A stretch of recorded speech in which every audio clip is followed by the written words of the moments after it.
Pemerintah Provinsi Sumsel melalui Badan Kesatuan Bangsa dan Politik melaksanakan seleksi calon peserta Paskibraka Provinsi Sumsel 2024 yang diikuti 102 peserta yang berasal dari SMA dan SMK 17 Kabupaten Kota se-Sumatera Selatan.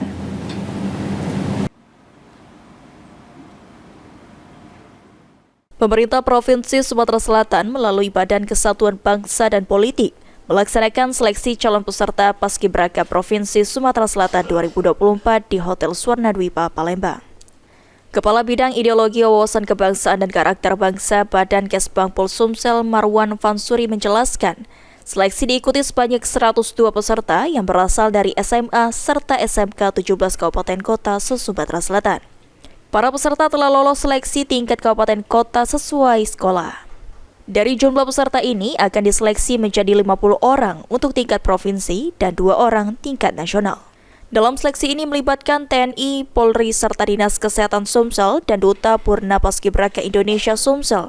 Untuk kegiatan seleksi dilaksanakan selama 7 hari, mulai dari tanggal 12 Mei hingga 18 Mei 2024. Yaitu psikotes. Psikotes. Pelaksananya mulai tanggal hari Senin, tanggal 13 sampai dengan hari Sabtu, tanggal 18 Mei 2024. Oke, untuk peserta berapa banyak nih Pak? Pesertanya kita ambil dari kabupaten kota yang ada di Provinsi Sumatera Selatan. Tiap-tiap kabupaten kota itu berjumlah 3 pasang, 6 orang. Jadi seluruh pesertanya 102 peserta. 102. Nanti di Paskibraka Provinsi 2024 di Kesbangpol.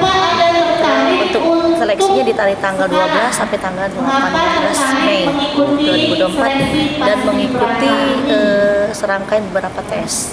Jadi anak-anak ini di hari kedua mereka mengikuti tes psikotes seperti ini. Untuk ke hari ketiga, keempatnya itu apa yuk? Untuk besok itu ada kesehatan, PBB sama apa itu di Stadion Jakabaring. Di Stadion Jakabaring. Untuk pengumumannya sendiri di Aji Delia, PAL TV.